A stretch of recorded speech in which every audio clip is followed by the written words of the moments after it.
कैसे हो प्यारे विद्यार्थियों? आपकी पढ़ाई चल रही है अच्छी? कर रहे हैं बार बार प्रैक्टिस, अभ्यास कीजिए निरंतर, जिससे आपका जो दक्षता है वो निरंतर बढ़ती जाएगी। प्यारे बच्चों, हम पढ़ रहे हैं वर्त के अंतर्गत वर्त का क्षेत्रफल, वर्त की परिधि। और अब वर्त में आपके सामने एक नया जो टॉपिक है वो है त्रिज्यीय खंड।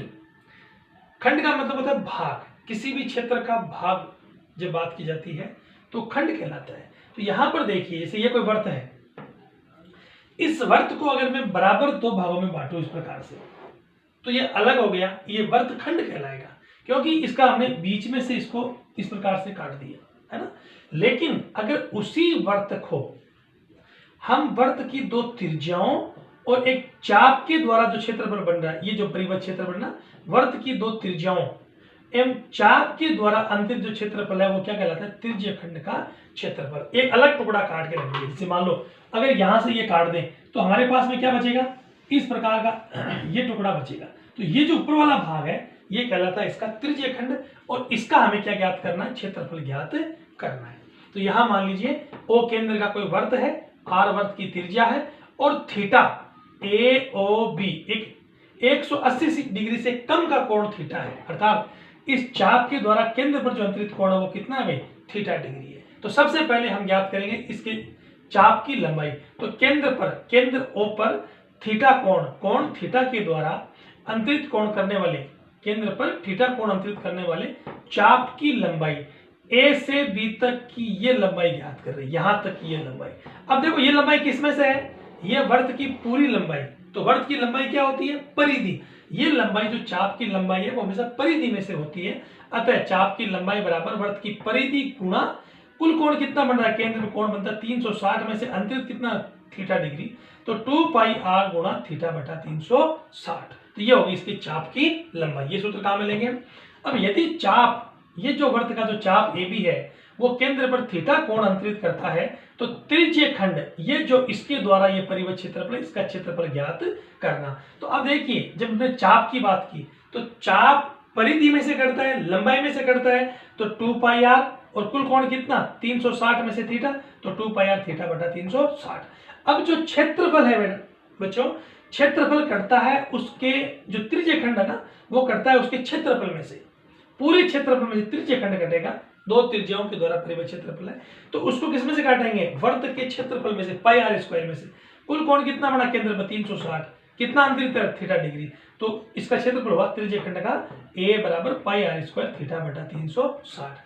अब बच्चों अगर हम चाप की लंबाई का सूत्र और ये जो त्रिज्यीय खंड का क्षेत्रफल का सूत्र है, इन दोनों को काम में लिया जाए, 300 थीटा बटा 360 और थीटा बटा 360 को बराबर आपस में कर दे, तो यह आएगा एल बटा 2 पाई आर थीटा बटा 360, और यह आएगा ए बटा पाई आर स्क्वायर थीटा बटा 360।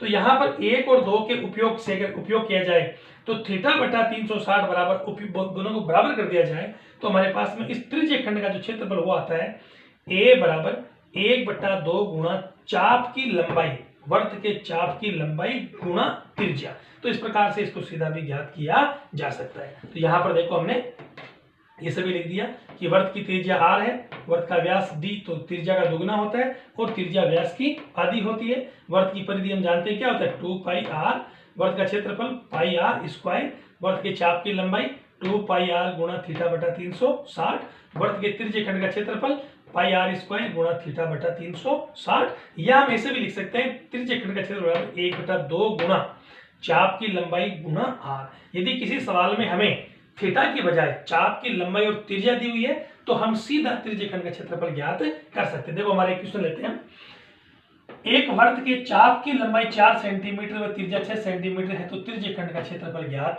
कीजिए। अर्थात हम कौन से सूत्र काम में लेंगे? ये सूत्र काम में लेंगे सीधा। यहां पर हमें चाप की लंबाई दी हुई है और त्रिज्या दी हुई है, तो चाप की लंबाई L बराबर 4 सेंटीमीटर और त्रिज्या दी हुई है 6। अतः त्रिज्यीय खंड का क्षेत्रफल A बराबर 1/2 गुणा चाप की लंबाई गुणा त्रिज्या। तो 1/2 गुणा 4 गुणा 6 भाग लगाया तो 2 गुणा 6 कितना आ गया? 12 सेंटीमीटर स्क्वायर। तो कितना है त्रिज्यीय खंड क्षेत्रफल? 12 सेंटीमीटर स्क्वायर। ऐसे देखो बच्चों, दूसरा सवाल, एक वर्त की त्रिज्या 7 सेंटीमीटर है और त्रिज्यीय खंड का कोण 90 डिग्री है, अर्थात चाप द्वारा केंद्र पर अंतरित कोण 90 डिग्री है तो चाप की लंबाई व त्रिज्य खंड का क्षेत्रफल ज्ञात कीजिए। तो यहाँ देखिए चाप की लंबाई L, सूत्र क्या होता है चाप की लंबाई का सूत्र 2 पाई आर थीटा बटा 360। तो चाप की लंबाई 2 पाई आर गुणा थीटा बटा 360। यहाँ पे देखो कोण कितना है थीटा का मान 90 डिग्री, त्रिज्या कितनी है 7, तो काम में लो इनको 2 गुणा पाई का मान 22 बटा 7 गुणा आपका 7 गुणा 90 बटा 360, भाग लगाओ 90 का भाग कितनी बार गया 4 बार, 7 से 7 घट क्या बचा 22 2 44 बटा 4, तो कितना आ गया बच्चों 11 सेंटीमीटर। देखो चाप की लंबाई है तो हमने इकाई क्या ली सेंटीमीटर इकाई ली 11 सेंटीमीटर। अब त्रिज्य खंड में देखो ये जो चाप की लंबाई है इसी को सीधा इस सूत्र में काम में ले लो। आप चाहो तो यहाँ पर त्रिज्या और थीटा दोनों के मान दिए में इस सूत्र से भी त्रिज्य खंड का क्षेत्रफल ज्ञात कर सकते हो, लेकिन हमारे पास चाप की लंबाई 11 आ गई तो सीधा ही हम इससे इस सवाल को हल कर सकते हैं। अर्थात त्रिज्य खंड का क्षेत्रफल बराबर A बराबर 1/2 गुना चाप की लंबाई गुना r।